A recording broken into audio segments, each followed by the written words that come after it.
स्थायी गृहपाल मिळायलाच हवा, मिळायलाच हवा. ठेकेदार बदलायलाच पाहिजे, गृहपाल बदलायलाच पाहिजे. पासून आम्हाला जेवणाचा त्रास होता. या सर्व गोष्टीला आम्ही आमच्या सगळ्या निवेदन दिले आहे आमच्या गृहपाल सरांना, पण या गोष्टीचं कधीही आणि कुठल्याही बाबतीत आम्हाला या समस्येचं निराकरण झालं नाही आहे. आम्ही आमच्या पूर्ण समस्या घेऊन या ठिकाणी समाज कल्याण आयुक्ताला भेट दिली आहे आणि आमच्या समस्याचं निराकरण झालं पाहिजे, बस आमची एवढीच मागणी आहे. गृह सुरू झालं तेव्हापासून आम्हाला कुठले तूप मिळालं नाही. जेव्हा कधी आम्ही तुपाबद्दल विचारपूस करतो तेव्हा आम्हाला फक्त ॲडजस्ट करा हा शब्द दिला जातो.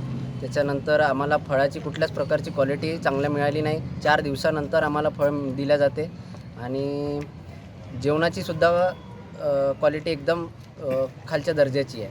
जे काही GR प्रमाणे आहे, अनलिमिटेड जेवण, असं काही कुठल्याच प्रकारचं जेवण वगैरे मिळत नाही. आणि या सर्व गोष्टीची आम्ही गृहपाल सरांकडे तक्रार केली आहे, तरी गृहपाल सरांनी यावर कुठलीच ॲक्शन घेतली नाही आहे. त्याच्यामुळे आम्ही सर्व समाज कल्याण आयुक्ताला भेट दिली आहे. नेहमीच गेल्या 3-4 दिवसापासून फळांमध्ये अळ्या निघल्या जाते आणि या सगळ्या गोष्टीचे प्रूफसुद्धा आपल्याकडे अवेलेबल आहे.